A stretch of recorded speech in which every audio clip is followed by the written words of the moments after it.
We just captured some videotaped footage of Annie. We shot the video for a website to promote her belly dancing classes. We had a total of 3 cameras there that day, and 2 of them were tapeless.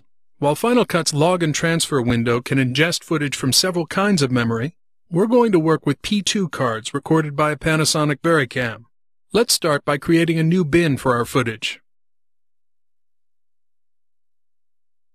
Call it P2 Shots, and right-click to set the logging bin. As with log and capture, the footage you transfer will go to the capture folder of the scratch disk you specified earlier in System Settings. Go to the File menu and select Log and Transfer, or use the shortcut Shift-Command-8. If we had a P2 card already mounted on our system, Final Cut would detect and load it automatically. But in our case, at the end of the shoot, the card was copied to an external FireWire drive, so we'll have to load the volumes manually. Before we do that, let's take a quick peek at one in the Finder.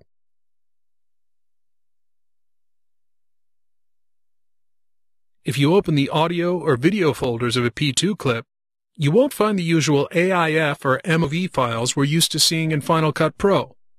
Instead, they use MXF, or Material Exchange Format, as the wrapper for the data. So part of the transfer process will be the application of a QuickTime wrapper. The audio and video will be bundled together and copied to our scratch disk with the MOV extension. The log and transfer window is much more lightweight and streamlined than log and capture. You can even drag and drop your volumes from the Finder into the Browse area to mount your clips.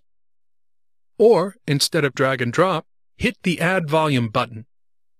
Or use the familiar shortcut Command-I. Navigate to the folder with the data, select the volumes, and hit Open. It's important to note that we haven't actually done anything yet. We've just mounted the volumes. We need to check a few settings before we start ingesting. In the Action pop-up menu, select Preferences, or open this dialog by control-clicking anywhere in the Browse area. Here, you decide which codec you want to apply to the transfer, the native format it was shot in, or transcode to ProRes. I'll stick with native. While these import preferences will apply to all mounted clips, the import settings in the logging area will only apply to the selected volume or clip.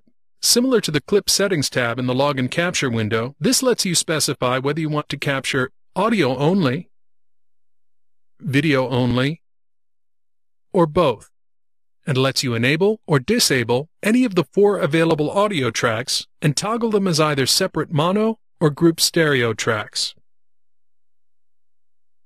The preview area is similar to that in the Log and Capture window. You have the same 4 timecode displays and transport controls.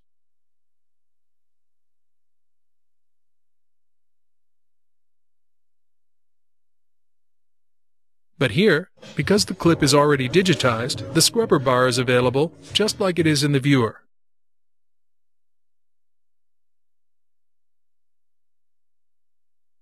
And so are the keyboard shortcuts for playhead control and setting in and out points. Use J, K, and L to cue your footage. Use I to set an in, and O to set an out. Click on the logging button. As with log and capture, always use a unique real name. And add your info to the logging fields.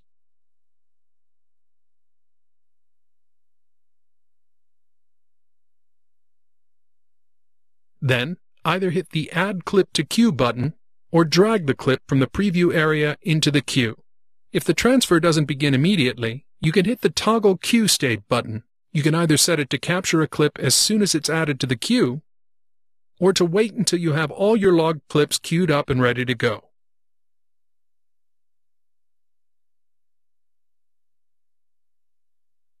With every clip you log, you can hit these increment buttons to add a sequential number to the information in the field. You can also select an option from the Name Preset drop-down. Here, Final Cut gives you various combinations of information to use as your file name, which it displays here. If you select New from the name preset, you can create a custom naming convention by dragging the relevant elements into the Format field